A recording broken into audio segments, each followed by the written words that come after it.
Okay guys, welcome to the sixth installment of the ICT Sniper series, and we're going to be looking at a few things in this topic. This is probably going to be one of the most brief out of the series, but I promise you we're going to have a gangbusters of the last two episodes in this series.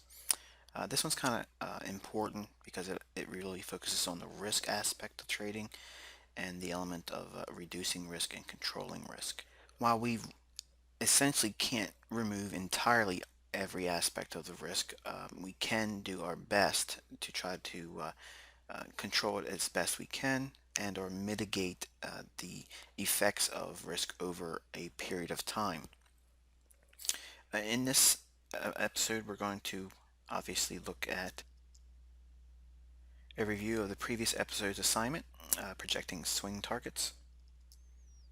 And we're going to be looking at some examples and projections in illustrated form. And we're going to be giving a Euro USD bullish example, a Euro USD bearish example,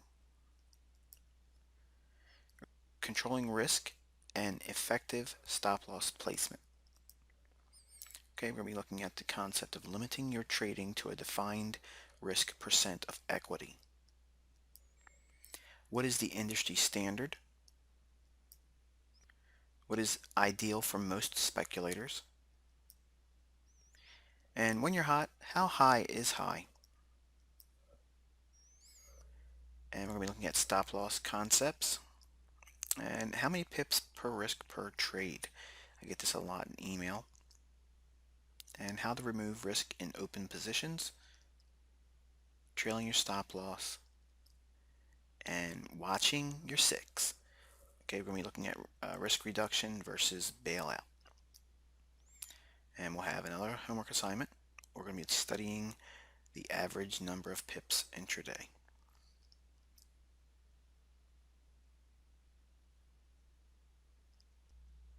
Okay, folks, real quick, just give you a quick example for a bullish upside objective swing projection. We have this high here, down to this low. You see how we have this price swing here? Now it's comprised of smaller price swings. This is a daily chart, but the overall swing is from this high down to this low. And the 200 extension, which we didn't give the actual level on our fib in this series, but we did talk about the 200 being pretty much the maximum level that we like to see, which is basically a measured move type of price phenomenon from this high to this low. That same range is the same thing from that high up to this fib level. You can see it pretty much nailed the high. If we break this down, we can go down into a 4-hour chart. Okay, and what we're going to look at here is that market moving lower here. We have this swing up. Okay, so there's going to be a fulcrum point right here.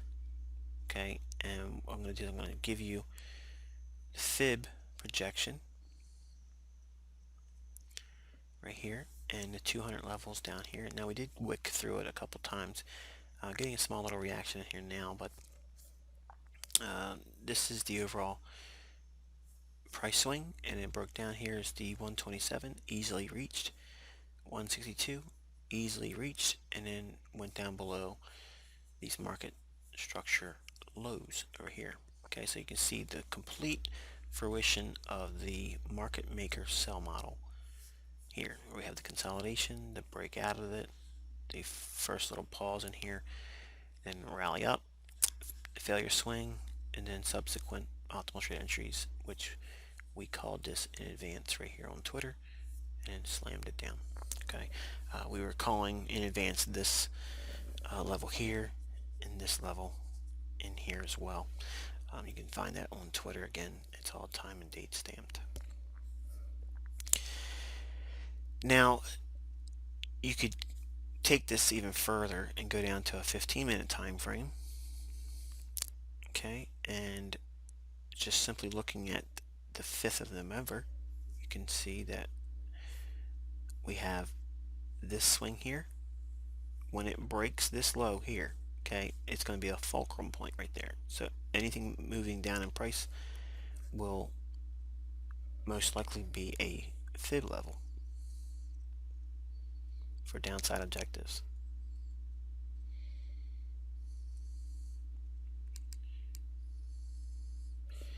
Okay, here's the 127 extension from this low to high. It's 127 and 162, and then 200 extension here. And as a result, price is up here. Okay, you can see, let's take these other fibs off, starting to blend.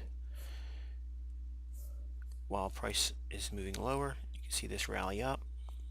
Once it takes the low that we're anchoring the fib from out, okay, this being the fulcrum point, you have your 127, your 162, and just fell short of the 200 extension here. And again, that's the reason why I don't really marry the idea that the 200 is always going to get hit. I really like the 162 and I like the 127, obviously, but we'll break it down further in the next video as to the other targets and other means of looking for additional targets and multiple targeting, and that'll be in part 7.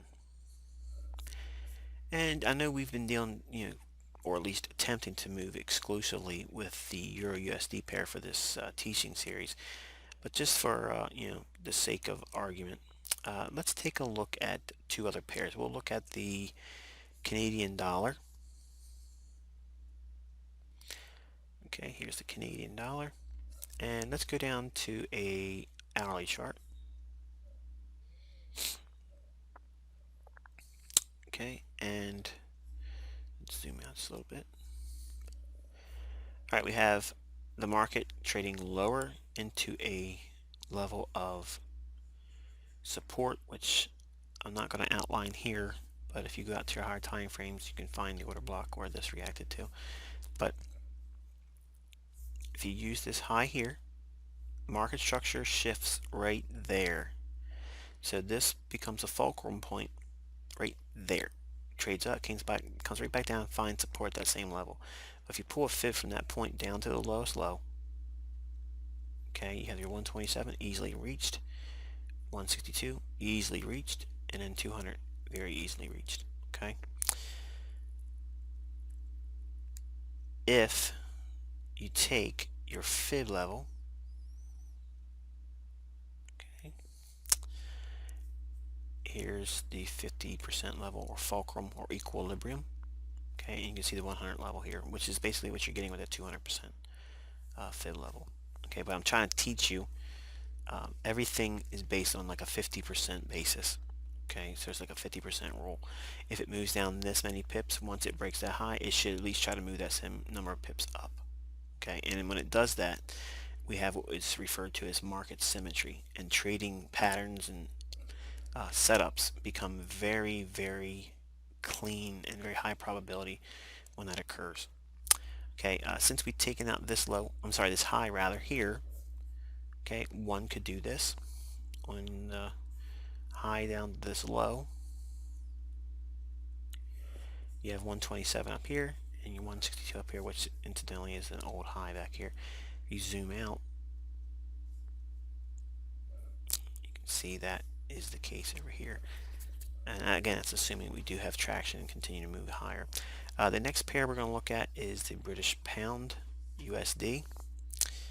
And here you go, there's a nice order block and a reaction of it. This was put on the charts in advance, and you can see the reaction of price afterwards.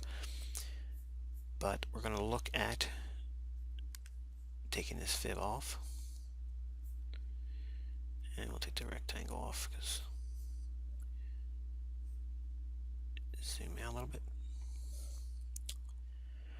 Okay, now we have the same scenario here. We have price moving down, nice price leg here, comes and rejects this low. Okay, there's several of them in here that you can use. Obviously we'll use this one here, this swing. When this high here we're anchoring gets broke to the upside, you'll see the Fibonacci levels come into play. Here's the 127 easily reached, 162, and then 200 extension here. Okay, going back to this higher market structure high here, using that same reference low. And this is how you trade within a market's structure. So once this high is violated right here, we would be looking for upside objectives. 127 easily reached, 162 easily reached, 200 level easily reached. Okay, let's go out to an hourly chart, same pair. Okay, let's scroll over here a little bit, and now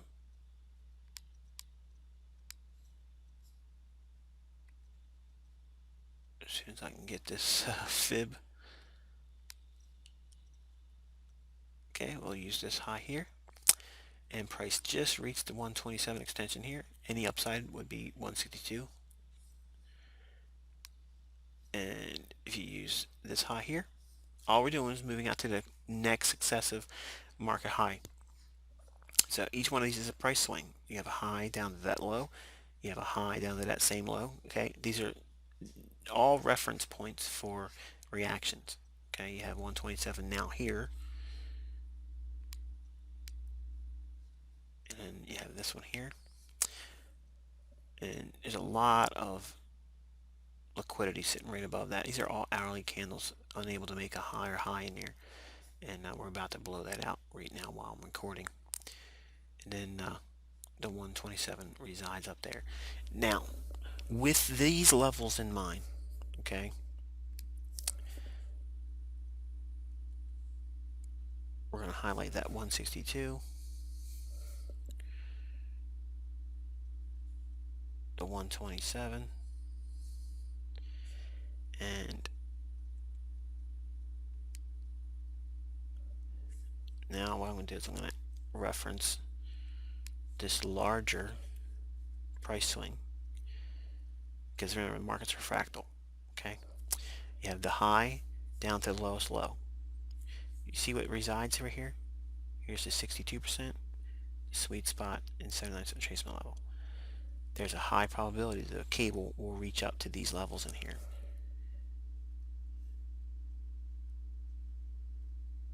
Okay, and if you just note that right in there. Okay, and that would be a good area to hunt some scenarios. We have an order block in here that could be a factor if we get through this area in here, because this is a nice support level, never been retested. So we may come up to that 62% retracement level around that 161.25 level, or 161.30. So we could tap up into that. But I'm kind of blending a couple things here with the Fibonacci price projections. But hopefully you got a few examples here. You can see how useful they are. And from the time we did our recording, the last time, let's just give a sell scenario. We had this price rally up. When this low is violated, as it is here, this low becomes a fulcrum point, and any price action from that point, from that low up here, once it's violated lower, here's the 127 easily met, 162 easily met, 200% extension easily met. Okay, and you can probably see Key will actually do that while I'm recording this. I'm kind of tempted really to keep it on just to show you what it does, but anyway, you just watch it on your charts in retrospect. But you can see, obviously, the fibs, when you have it in the right direction, they're very strong in terms of looking for high level upside and downside objectives. We have this low made here from this high. I'll just give you a bullish scenario on the cable. I'm dragging it over so you can see the levels and reactions to the high. So it's high down to that low. 127 easily met, 162 easily met, 200 extension, bang. Swept through it just a few times in here. Again, this is why we do not try to get all that. We don't care that it does this. Okay, if one is able to just get a piece, say you got it in here, and up to the 162. That's 210 pips. Nothing wrong with that. Who cares about the remaining portion? Okay. Let the Cubs eat. All right. So hopefully that's been insightful to you guys.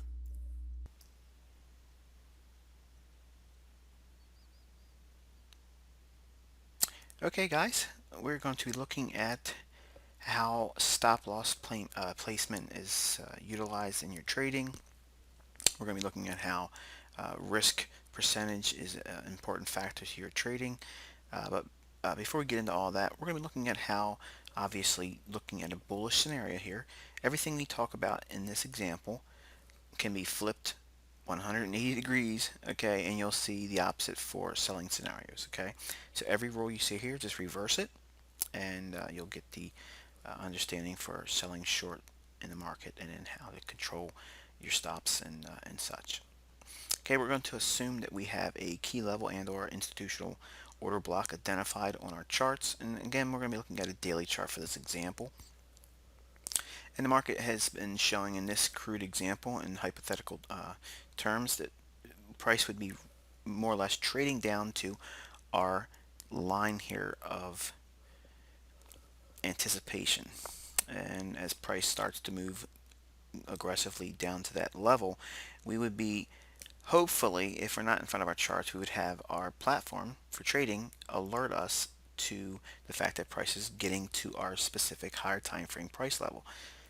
Now, as price trades to that level, again, because we are flexible, we are not limiting our perspective simply to one line, therefore it has to stop on that line, turn on a dime. Okay, there is a gray area in trading that we identified earlier in this series, and we've come to, hopefully by now, terms with the fact that we can't get perfection in the marketplace in terms of turning points. Okay, we have rough ideas where price should turn, but even the highest level key levels and support levels and institutional order blocks have a little bit of gray areas where it could deviate just a little bit. But more specifically, we're going to be highlighting obviously all of our trades around key levels, round numbers, institutional levels, and a confluence of support and resistance factors with time of day. Okay, so you have in time and price theory combined.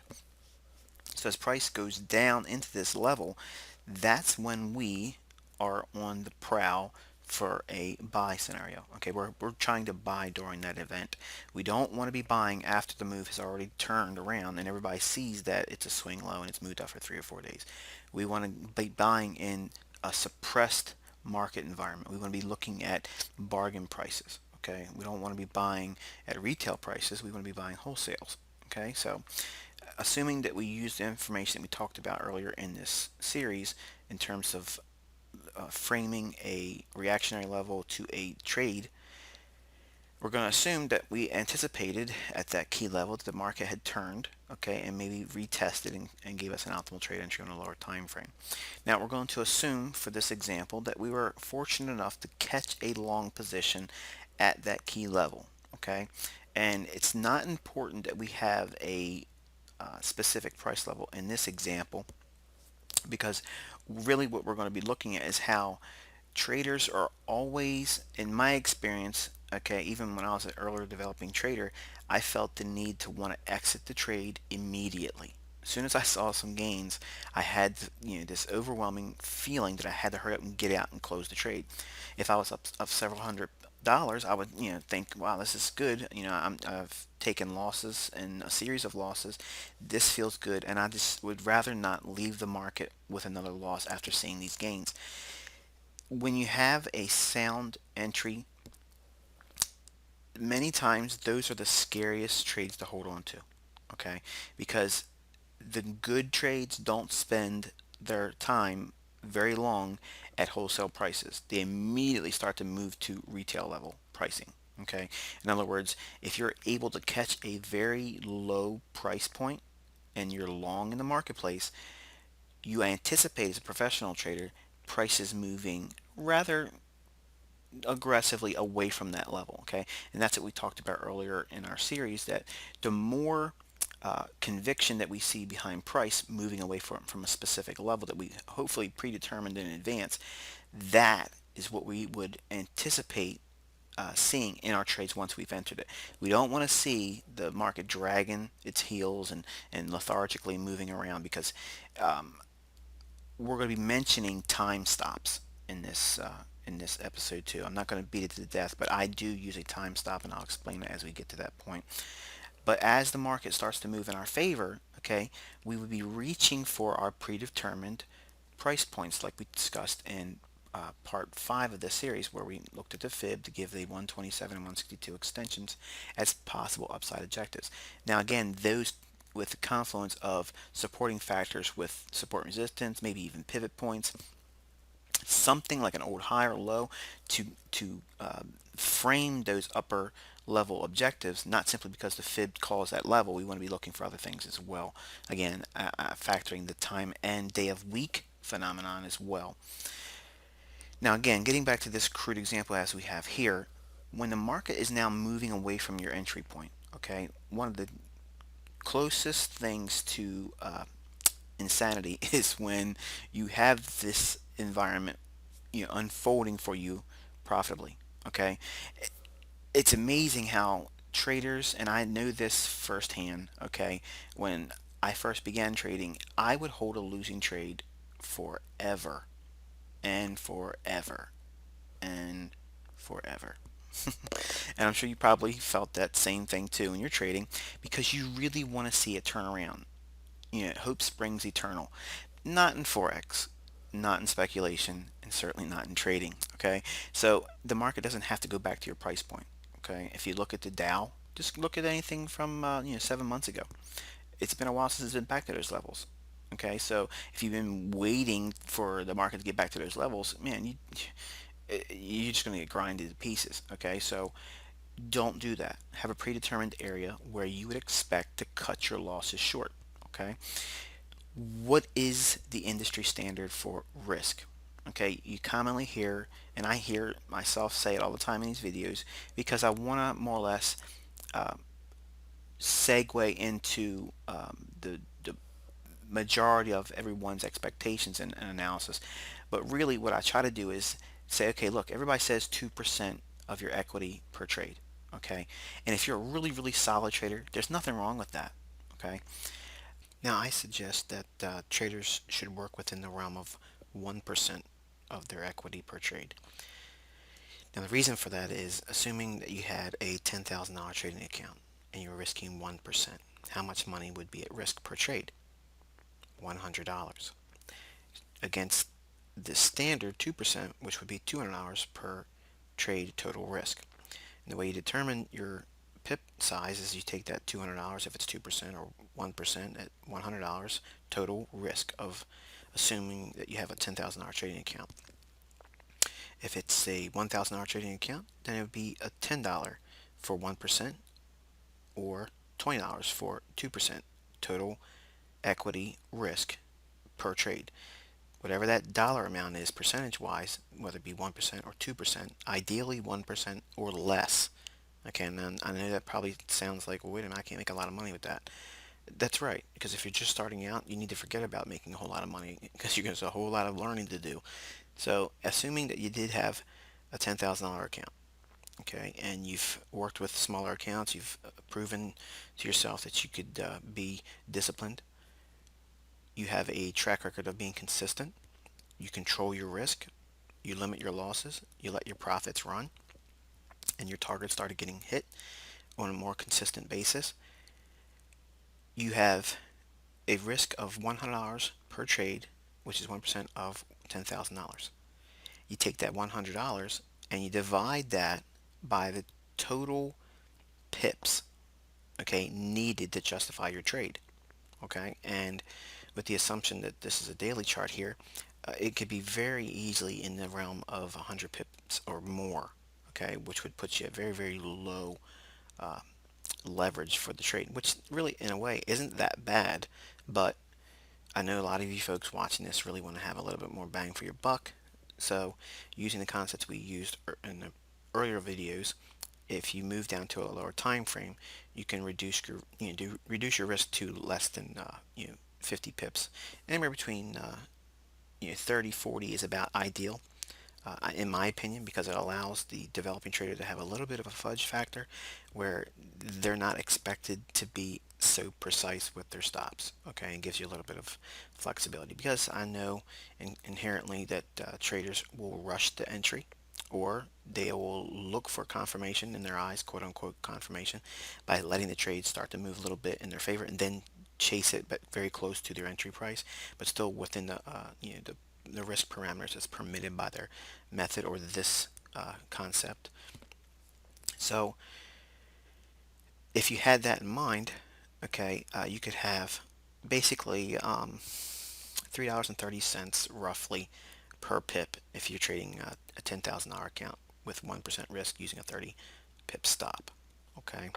Um, the reason why the industry standard is 2%, sometimes you hear in certain circles, you could risk more than 2%, okay, because that's what the real traders and the real professionals are doing. I can tell you the real professional traders aren't doing that, okay? They're not risking a whole lot of their money. Um, for disclosure's sake, I do risk as much as 3.5%. That means I'm trading with the higher time frame, weekly, daily, and 4 hour all in the same direction. Everything's lined up with those three time frames, and I have a weekly bias that's in the same direction, and that will allow me, based on my abilities and experience trading, I will risk up to, and it's not a whole lot that it happens, but up to 3.5% of my equity for one trade. Typically, it'll be anywhere between 1 and 1.5%, because the time frames aren't always lined up like that. You'll have a counter trend move going against one of the primary higher time frame uh, time zone, not time zones, but time frame, weekly, daily, and 4 hour. So if I'm trading against that on a lower time frame, obviously 1.5% is a maximum, um, for sure. If I'm trading with a daily and 4 hour in the same direction, I can be as much as 2% risk. Now, how high is high? Okay, I think if anybody's risking more than obviously 3%, unless you're really, really proficient, you really know what you're doing, and you know how to turn your equity losing string around, because it's not just one trade that you lose on, guys. Sometimes you get a couple of them in a row, and even the best traders out there will suffer that and have suffered that regardless of what they tell you. So assuming that's the case for you and you're human like everyone else, you have to have an idea of how to control that. And the best way to do it is reducing your overall exposure as you take losses. Okay. And I'll give you an example. Let's assume for a minute you settled in on the idea of taking 2% per trade. If you take a loss, you've lost 2% of your equity. Okay. Now, if you risk 2% on the next trade again, thinking that, well, if I make the same amount of money I lost on my previous trade, I'll get back to even. That's where the cycle begins. Okay. You want to get back to that previous equity level, that milestone, that marker, okay, that comfort zone, internally as a trader. And that's not a good game to play. Okay. And what happens is you're actually inviting more emotional response and triggers into your trading than you should have. Okay. And by systematically and methodically reducing your risk in half. Okay, for instance, if you took a loss at 2%, you only risk 1% on the next trade. It may take you two or three trades to get back to that previous mile marker, but guess what it's doing? It's removing the rush factor to get back to that point, and it's honing your patience with the added benefit of lowering your overall exposure to the marketplace. Now think about it. You're in a losing uh, environment where you've had suffered a loss. For a developing trader, that is very, very hard to swallow, regardless if it's a demo account or not, because you are still working within the realm of psychological and emotional barriers that you just simply don't understand until you've traded through it or you've experienced it and said, this isn't for me, and I leave the market altogether. And there's nothing wrong with that because trading's not for everyone. And it would be irresponsible of me as a mentor to not at least suggest that to some of you, because if you can't wrap your mind around doing this and assuming some level of risk, this is absolutely not your cup of tea. Okay, and that's one thing you can guarantee coming from me as the gospel. Not everyone on the planet is meant to do this, and it takes a certain level of commitment and tenacity to stick within a realm of rules. And humans are typically very good rule breakers. We don't like to follow the rules. And just think about it. If you walk down the street in a well-groomed neighborhood and you see a sign that says "Don't step on the grass," what's the first thing you want to do? Step on the grass. Just look at a kid. That's what they're gonna do. I made so many jokes as my children were growing up that they were like heat-sinking missiles. Okay, we would get new carpet in the home, and a wife or a guest would come over, and they'd invariably have their drink with them in our dining area or our living room or family room, and our children would come in, and being kids, they would roughhouse just for a second, and they won't fall away from the tables or fall away from the person, the only person in the room with the drink. They fall and land either on the drink or into the person, and it drops and goes all over the white carpet. Or at the time, we had a very light colored tan carpet, and the drink caused havoc on it. We had to get it cleaned. So those things are going to happen. So you have to prepare for it. So you're going to have that in your trading with wanting to do something you shouldn't do, and you're going to have that Murphy's Law scenario as well. What can go wrong probably will go wrong. Okay, so you have to have that shield up in your defense, and that's only going to come in the form of you controlling your equity. Okay, and if you take a loss, don't be afraid to cut your risk on the next trade. And if you have to do that continuously down to a 0.5% total risk of your equity, that's fine. There's nothing wrong with that. Okay, remove from your mind right now that you want to make millions of dollars right now. Okay, because that is the wrong perspective going in. There's nothing wrong with having goals of doing that, but initially you have to take the bite first. Okay, and then chew the elephant one bite at a time. You just can't go in there and try to swallow it all at once because you'll choke. So with that in mind, okay, once these moves start to move in your favor, okay, you obviously want to be able to remove the risk, okay, and at least during the move, trading in your favor, you want to be removing a little bit of the risk methodically until you get to the point where you have zero risk, or quote unquote no risk exposure. Okay, obviously anything can happen in the marketplace. Something can happen. The markets could gap because of a terrorist event or something unexpected in the Fed or whatever, and there'll be a massive movement, and your stop loss experiences a slippage. These are all things that we understood when we signed up for this game. So bottom line is it can happen. Prepare yourself for it because you're going to take losses, and if you trade at any length of time, you're going to have a lot of losses. Okay, and there's certainly nothing wrong with it. It's a cost of doing business. Yeah, every successful business out there takes a loss of some sort, but you don't see those businesses collectively going out of business. Okay, they trim, they put things up for sale just to get rid of inventories ain't moving real fast, and they bring in the better movers. Okay, and that's what you do for your trading. If your trades aren't really panning out, cut the losses short. Okay, or the mules that aren't really moving, just get rid of them, and then keep your powder dry, waiting for the next setup. If you do that, okay, if you do that, I think you'll see a more streamlined increase in your equity, and I think you'll remove a lot of that whipsaw you possibly have been seeing in your equity curve on your beginning balance and where you're at now. Time stops.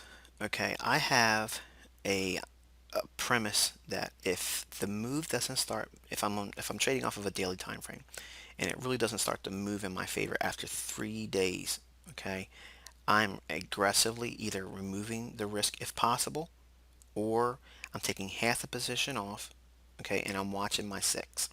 The military has an expression that wherever you're pointing your rifle, okay, or a firearm in front of you, that's 12 o'clock.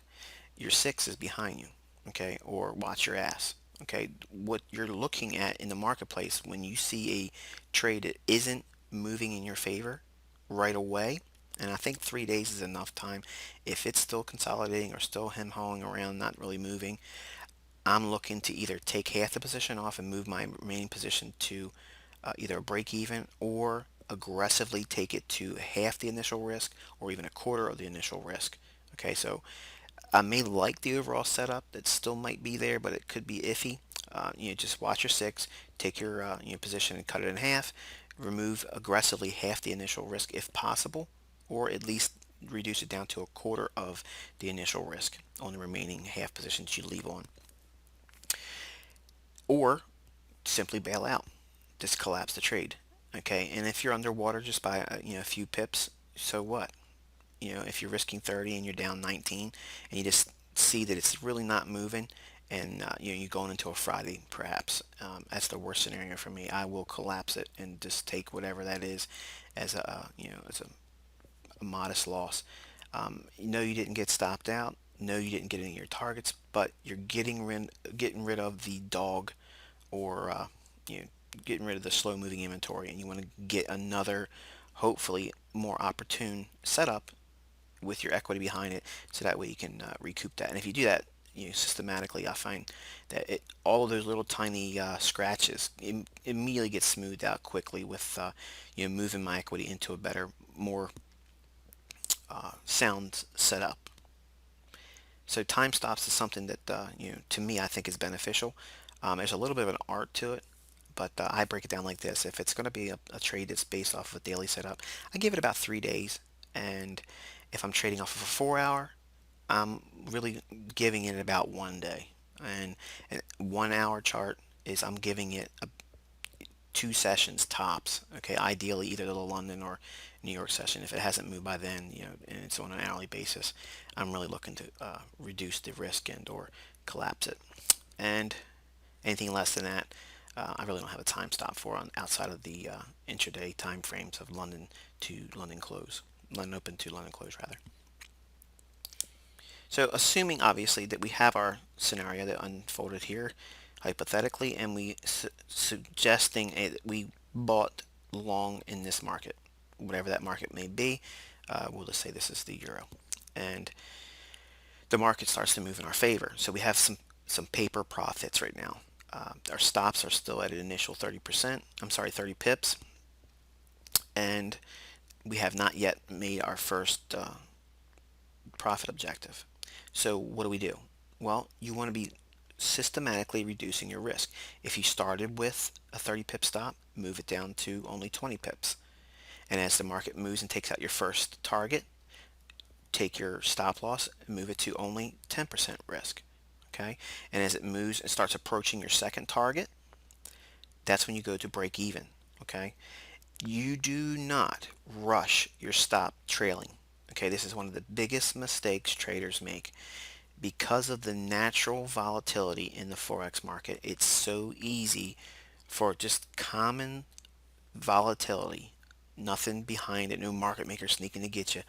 It's normal volatility, okay, illiquid volatility, okay, where markets come down, fills market inefficiencies, and they take the market down to a specific level to gather up any orders and then go the other way. Okay, we're not talking about stop rates, we're just looking for common little intraday retracements. Okay, if you rapidly move your stop loss up behind market pricing, you're asking to get taken out of the trade before it comes to fruition. Okay, once you have the setup, what you're doing is you're anticipating the market to start to move in your favor.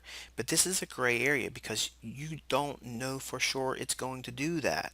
Okay, yes, the market could potentially continue to move in your favor, or it could turn around and stop you out, or it could stay in this small little consolidation area for days and make no money for you but a small paper profit.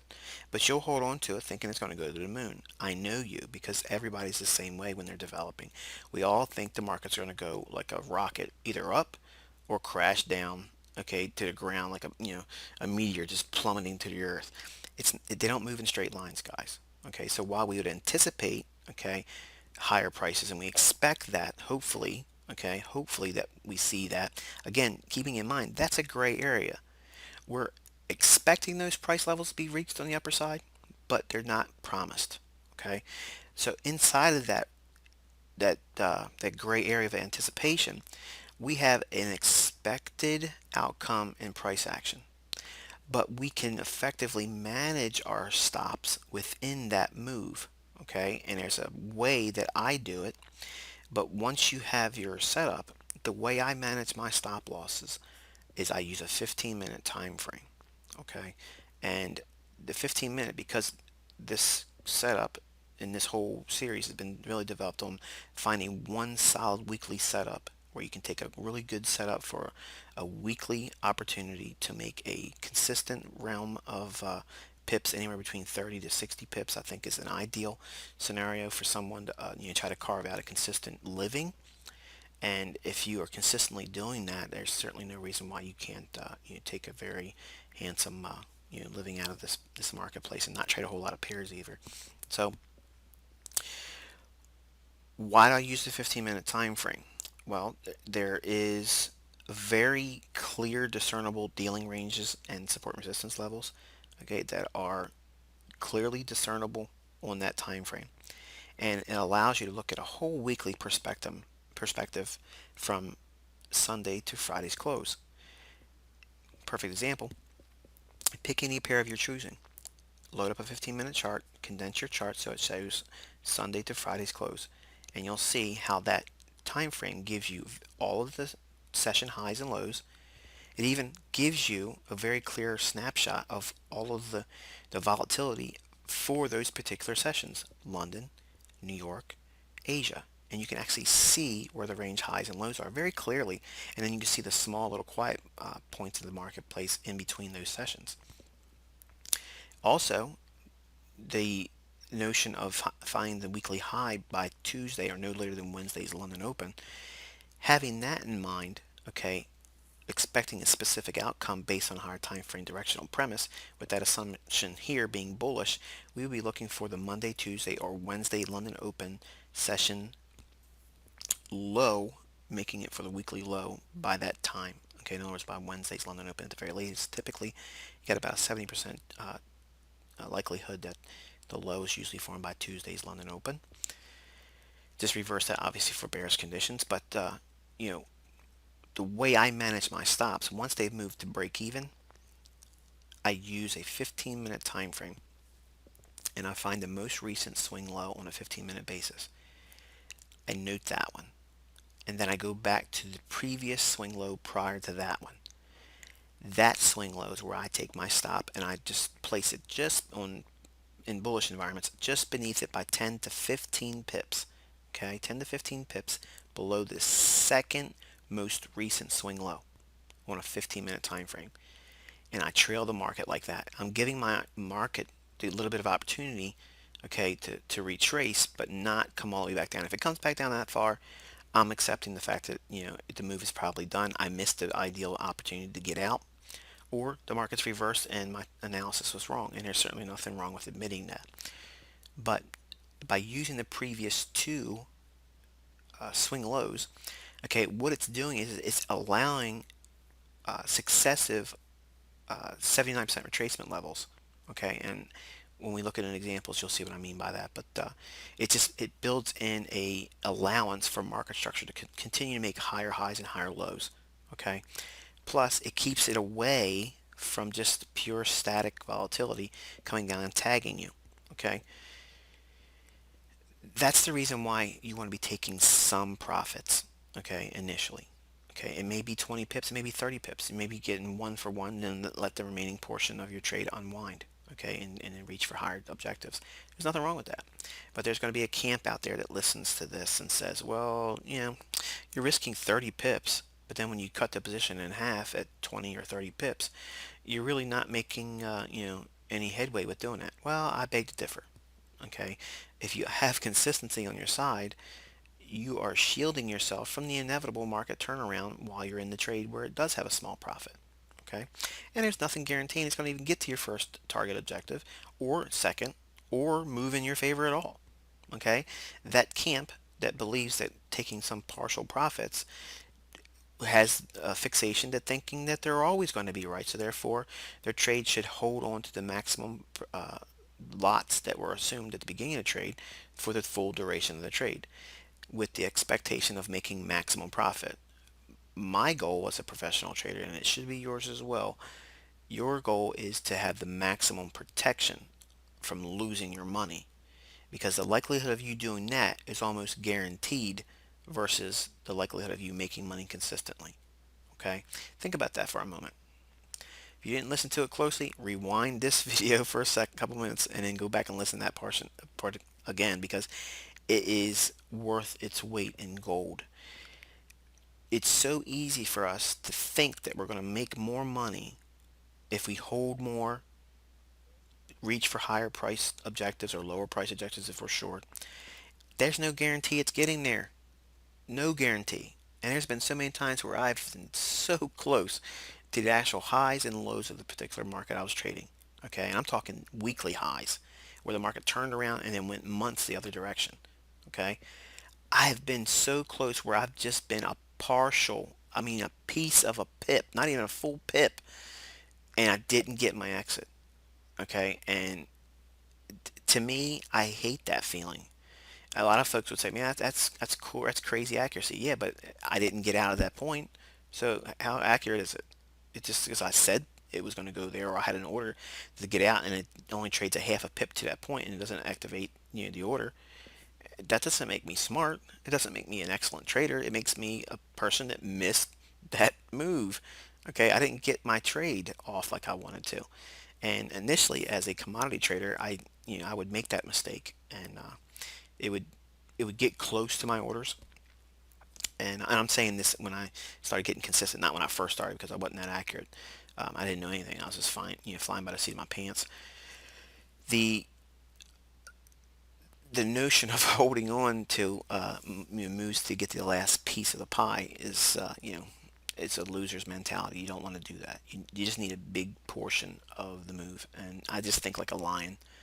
To me, I think he's it on the the terrain of the outback, or not the outback, I guess the Africa's plain, I guess that's what I was thinking of. But you, when they eat, okay, they eat a large portion of whatever was taken down by the lioness, okay, but they're not consuming everything. And notice what a lion does, okay? He lets the lionesses do the work. They chase down the prey, they take it down, they kill it. Okay, they may be getting a nibble or two, okay, but he comes over there and says, okay, look, it's obvious this thing's dead. I'm not wasting any effort, okay? I'm gonna go over there and I'm gonna run them off, and I'm gonna eat what I want, and I ain't gonna consume it all. I'll leave a portion for them to eat too. But he's getting the lion's share. Every move has a lion's share. All you need is a portion of that. Are the lionesses starving? No. Are the cubs starving? No. Everybody's going to get their piece of the pie. But you don't have to rush in there trying to get the very, very low and get the very, very high. In other words, you don't need to make the kill and that turns the market around. And you don't have to make the apex, high. Okay, you don't have to find the very lowest point of the low. Okay, you leave a little bit on there. Okay, let those other traders try to chase all that stuff. You don't need that. And the same thing applies and it's applicable to your stops. Give it some room. Don't be afraid to have the market come back against you. And some of the exercises that you need to be doing is have a demo account and put your trades on and let them come all the way down to your stop. Okay, don't think about targets. Just think, okay, I'm going to be buying today at 8 GMT, regardless of wherever the price is. I'm going to put 30 pip stop on, and just watch what price does. Okay, and just assume what you'd be feeling if you were in the marketplace at that time. How the market trades down to your stop, what it does after it hits it. Okay, and then start applying it with your tools that we learned in these videos. Okay, applying the price action study, then using a 30 pip stop below the entry point that where you entered at. Okay, and watch the market move. Once it takes the first profit target that we could discuss, the 127 extension, or an old high that you pull your fib from, when you see that first target hit, don't move your stop up. Okay, do a couple trades like that. Do about 20 trades or so like that, where you just go to break even once the first target's hit, and then wait for the second target to be fulfilled. Do not move the stop. Either you get the second target or you get stopped out. Do that for 20 trades. Okay, and it's obviously easier and faster to do it on an intraday basis, like doing 5-minute and 15-minute setups. Um, but some of you traders can't do that because you have jobs or whatever, but that's fine. But then eventually then graduate to moving your stop loss in the form that we just discussed now, by having a 15-minute time frame using the most two recent swing lows for bullish scenarios, 10 to 15 pips below the lowest of the most recent two swing lows. Okay, and obviously, just for clarity, for those that are selling short using your demo account, yeah, I gotta put that in there. I'm not trying to tell you to do anything with real money, guys. I'm not licensed to do that. These are just ideas to stimulate you know, your decision making. The selling scenario, you would just use the 15-minute most recent two swing highs, and the highest of the two, you would use your stop loss 10 to 15 pips above it, and you would trail that accordingly until it hits your ultimate target. That's really the essential, element to having stop loss management. There's nothing, much deeper than that. It's very simple. I try not to complicate it. I used to have all kinds of intricate ways of doing this and doing that, and I found, just simply by taking a 15-minute chart and using the most recent swing lows and highs, whatever those two are, whatever the lowest one is, that's where I'm going to have my stop, in relationship to where price is now.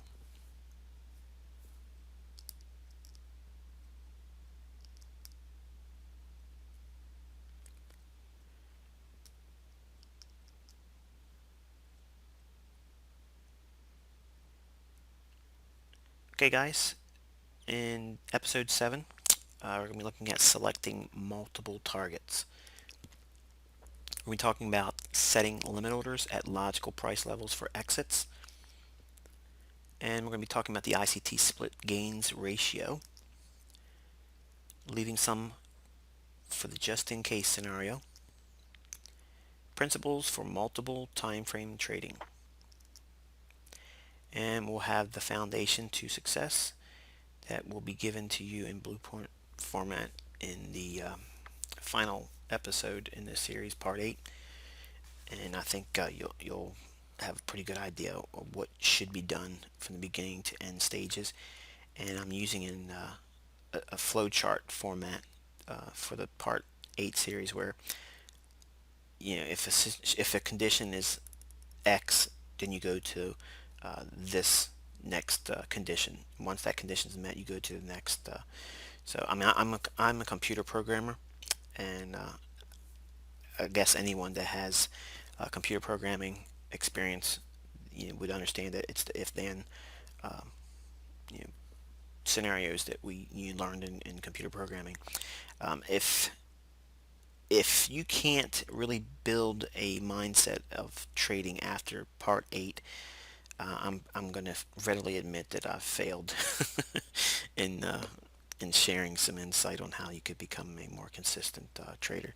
I've put a lot of work, and it may seem like there's been a lot of time between these individual videos, but it's actually been a whole lot of work on that last one, because I've tried to give the blanket scenarios for the common setups that we see over and over and over again, that's very generic in the marketplace.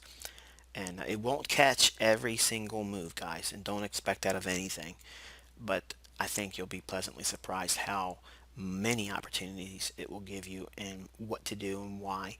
And once you do it for a few months, you won't need the flow chart format. You'll just simply know, by habit, of what you should be doing next, and what to do, while the setups are, developing. So hopefully this has been insightful to you guys, and until the next time, wish you good luck and good trading.